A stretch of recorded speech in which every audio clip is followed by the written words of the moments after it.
વડોદરા શહેરની એમએસ યુનિવર્સિટીની કોમર્સ ફેકલ્ટીમાં બીકોમમાં પ્રવેશ માટે અચાનક થોપી દેવાયેલી એન્ટ્રન્સ ટેસ્ટને લઈને વિદ્યાર્થી સંગઠનોએ વિરોધનું રણસીંગું ફૂંક્યું છે.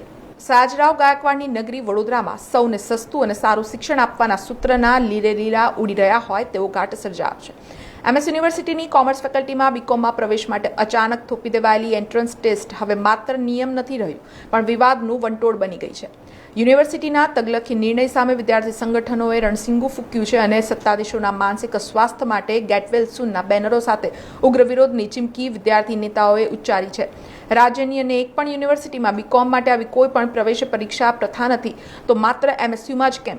આ સવાલ આજે વડોદરાના દરેક વાલીના મનમાં છે, જેમાં આક્ષેપ થઈ રહ્યો છે કે આ નિર્ણય દ્વારા સરકારી શાળાઓ અને ગુજરાતી માધ્યમમાં ભણતા મધ્યમ કે ગરીબ વર્ગના વિદ્યાર્થીઓના રસ્તા રોકવામાં આવી રહ્યા છે.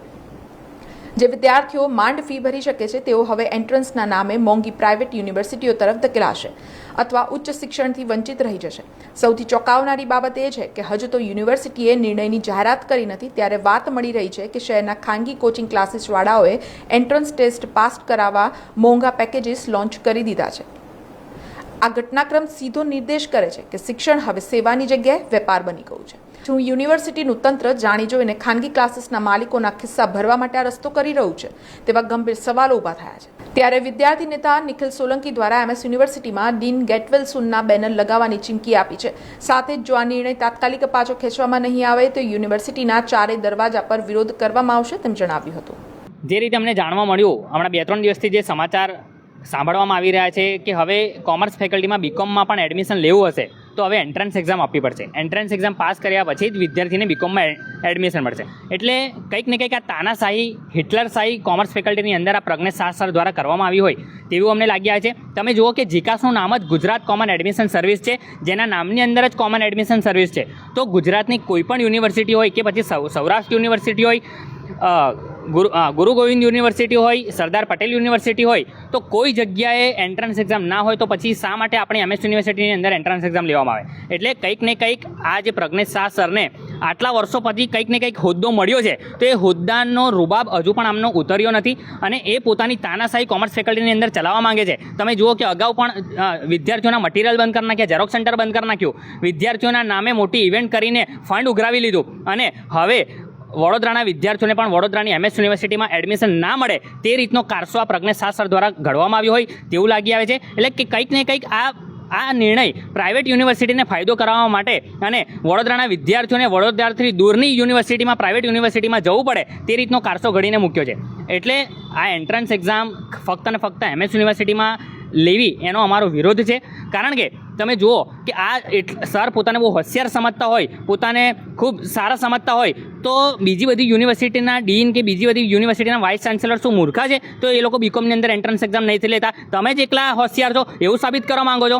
એટલે અત્યાર સુધી બીબીએ બીસીએમાં તો સમજ્યા, પરંતુ બીકોમની અંદર પણ તમે જુઓ કે આજે એક વિદ્યાર્થી જે સારા મહિના જે સારી ઇન્કમવાળા જે સારા વિદ્યાર્થી છે કે જે લોકો સારી એવી નવરચના, બ્રાઇટ, અંબે જેવી શાળાઓમાં અભ્યાસ કરીને આવે છે તે લોકોને કંઈ વાંધો નહીં પડે, પરંતુ જે વિદ્યાર્થીઓ ગરીબ વર્ગના છે, જે વિદ્યાર્થીઓ પછાત વર્ગના છે, જે વિદ્યાર્થીઓ સરકારી શાળાઓમાં અભ્યાસ કરીને કોલેજમાં અભ્યાસ કરવા આવે છે તો સરકારી શાળાઓનું શિક્ષણ કેવું છે બધાને આપણને ખબર જ છે કે સરકારી શાળાઓમાં કેવા ટીચરો છે. એ લોકોને 11-12માં જોઈએ એવું શિક્ષણ, જોઈએ એવું ક્વોલિટીવાળું શિક્ષણ મળ્યું જ નથી તો એ લોકો પછી આવીને કેવી રીતે એન્ટ્રન્સ પાસ કરશે?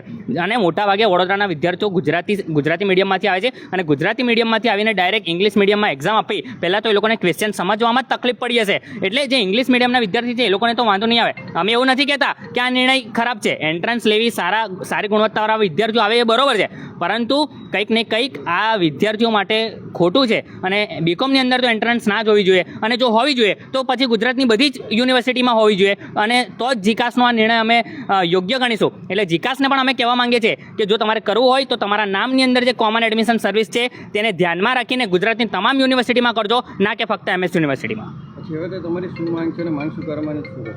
અમારી એક જ માંગ છે કે બીકોમની અંદર તો એન્ટ્રન્સ એક્ઝામ ના જ હોવી જોઈએ અને તેમ છતાં પણ આ લોકોએ રાજકીય દબાણ કરીને નિર્ણય લઈ આવશે કે બીકોમની અંદર એન્ટ્રન્સ લઈ આવશે તો હું નિખિલ સોલંકી કહું છું કે યુનિવર્સિટીની ચારે બાજુ અમે પ્રજ્ઞેશ શાહ સરના બેનર મારીશું અને હેડિંગ મારીશું કે ગેટવેલ સૂન પ્રજ્ઞેશ શાહ સર. કારણ કે અમને એવું લાગે છે કે પ્રજ્ઞેશ શાહ સરની માનસિક સ્થિતિ કંઈક ને કંઈક બગડી ગઈ હોય, એટલા માટે અમે તમારી ચેનલના માધ્યમથી પણ કહેવા માંગીએ છીએ કે ગેટવેલ સૂન પ્રજ્ઞેશ શાહ સર. અને આ નિર્ણય જો તમે લેવા જશો તો એ યોગ્ય નથી.